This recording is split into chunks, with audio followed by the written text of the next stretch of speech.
Back to cinema talkies. ഞാൻ മിഥുൻ ദാമോദരൻ.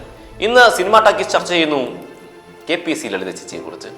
മലയാളം കണ്ട ഏറ്റവും മികച്ച നടന്മാരായ മമ്മൂട്ടിയും മുരളിയും പരസ്പരം കൊണ്ടും കൊടുത്തും അഭിനയിച്ച് തകർത്ത സിനിമയിൽ മികച്ച സഹനടിക്കുള്ള ദേശീയ പുരസ്കാരം വാങ്ങിക്കുക അമരം എന്ന സിനിമയിലൂടെ.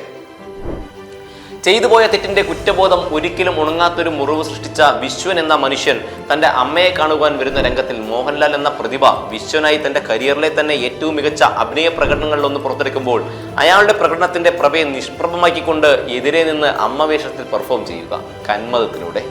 തിലകൻ, ശ്രീവിദ്യ, ജനാർദ്ദനൻ, കൊച്ചിൻ ഹനീഫ തുടങ്ങിയ പ്രതിഭകൾ ഒരുമിച്ച് നിന്നൊരു ഫ്രെയിമിനെ എൻ്റെ മോളോടൊന്നും മിണ്ടിയ പോലും ഇല്ലല്ലോ, അവളുടെ കല്യാണമല്ലേ, ഒന്ന് അനുഗ്രഹിച്ച് പൊക്കോടെ എന്നൊരു ഡയലോഗിലൂടെ തീ പിടിപ്പിച്ചുകൊണ്ട് ആ സീനിനെ തൻ്റെ പേരിലേക്ക് മാറ്റുക അനിയത്തിപ്രാവിലൂടെ.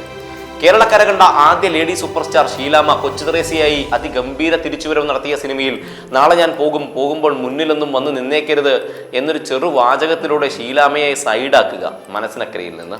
മലയാളം കണ്ട മഹാനടൻ തിലകൻ തന്റെ മുന്നിൽ ഭാവങ്ങൾ വാരി വിതറി തകർക്കുന്നത് ശാന്തമായി കണ്ടതിന് ശേഷം തന്റെ ഊഴം വരുമ്പോൾ അദ്ദേഹത്തോടൊപ്പമോ ചിലപ്പോഴൊക്കെ അതിന്റെ മുകളിലോ പോയിരുന്ന പ്രകടനങ്ങൾ കാഴ്ചവെക്കുക സ്ഫടികം, വീണ്ടും ചില വീട്ടുകാര്യങ്ങൾ തുടങ്ങിയ സിനിമയിലൂടെ. സ്ക്രിപ്റ്റിൽ ഉള്ളതും കയ്യിൽ നിന്നും ഇടുന്നതുമെല്ലാം ചേർത്ത് ചിരിപ്പടക്കങ്ങളായി ഇന്നസെന്റിന്റെ തിരശ്ശീലയെ വിറപ്പിച്ചിരുന്ന നാളുകളിൽ അദ്ദേഹത്തിന്റെ കൂടെ ഒരു തരി കൂസാതെ കട്ടയ്ക്ക് കട്ട പിടിച്ചു നിൽക്കുക മണിച്ചിത്രത്താഴ്, വിയറ്റ്നാം കോളനി, ഗജകേസരി യോഗം തുടങ്ങിയ സിനിമയിലൂടെ.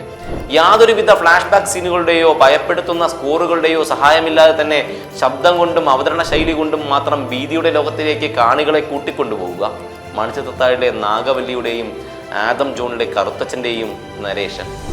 10 മിനിറ്റ് മാത്രം സ്ക്രീൻ സ്പേസ് ഉള്ള വേഷത്തിൽ പ്രത്യക്ഷപ്പെട്ടുകൊണ്ട് കാണികൾ ആ സിനിമ മറന്നാലും ആ കഥാപാത്രത്തെ മറന്നു പോകാത്ത രീതിയിൽ അവയെ അത്രമേൽ പെർഫെക്ഷനോടെ അവതരിപ്പിച്ചിട്ട് പോവുക കനൽക്കാറ്റ്, തേന്മാവിൻ കുമ്പത്ത് തുടങ്ങിയ സിനിമയിലൂടെ. ശബ്ദം കൊണ്ട് മാത്രം കേൾവിക്കാരുടെ ഉള്ളിൽ പ്രണയവും വിരഹവും കാത്തിരിപ്പും നിസ്സഹായതയും നിറയ്ക്കാമോ എന്ന സംവിധായകൻ അടൂരിന്റെ ചോദ്യത്തിന് ജയിൽ മതിലുകൾക്കപ്പുറേ നിന്ന് ശബ്ദം കൊണ്ട് മാത്രം പ്രണയിക്കാൻ വിധിക്കപ്പെട്ട നാരായണിയായി എന്നെ മാത്രം സ്നേഹിക്കാമോ, എനിക്കൊന്ന് കാണണം ദൈവമേ, ഞാനിന്ന് രാത്രി കിടന്ന് കരയും എന്ന് പറഞ്ഞുകൊണ്ട് പ്രേക്ഷകരിൽ ശബ്ദം കൊണ്ട് അനുഭൂതികൾ സൃഷ്ടിച്ച മറുപടി പറയുക മതിലുകൾ എന്ന സിനിമയിലൂടെ. അമ്മൂമ്മയും അമ്മയും കൊച്ചുമകളും സ്ക്രീനിൽ ഒരുമിച്ച് വരുന്നൊരു സീനിൽ 3 പേർക്കും ശബ്ദം നൽകിക്കൊണ്ട് ഡബ്ബിംഗ് സ്റ്റുഡിയോയിലുള്ളവരെ അമ്പരിപ്പിക്കുക തകര എന്ന സിനിമയിലൂടെ. ഇതെല്ലാം പറയുമ്പോൾ അറിയാം KPC ലളിത ചേച്ചി എത്രമാത്രം നമുക്ക് പ്രിയപ്പെട്ടവളാണ്. KPC ലളിത ചേച്ചിയെ പെരുത്തിഷ്ടം. 550-ലേറെ വേഷങ്ങൾ, 2 ദേശീയ പുരസ്കാരങ്ങൾ, 4 സംസ്ഥാന അവാർഡുകൾ.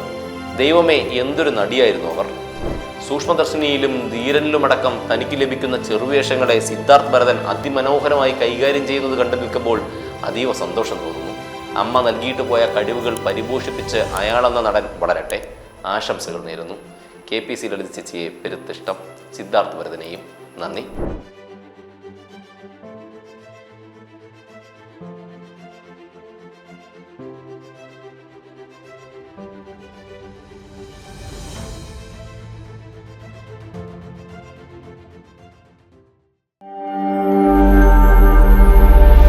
നാഷൻ ന്യൂസ് ലൈവ്, സത്യം, ചരിത്രം, വർത്തമാനം.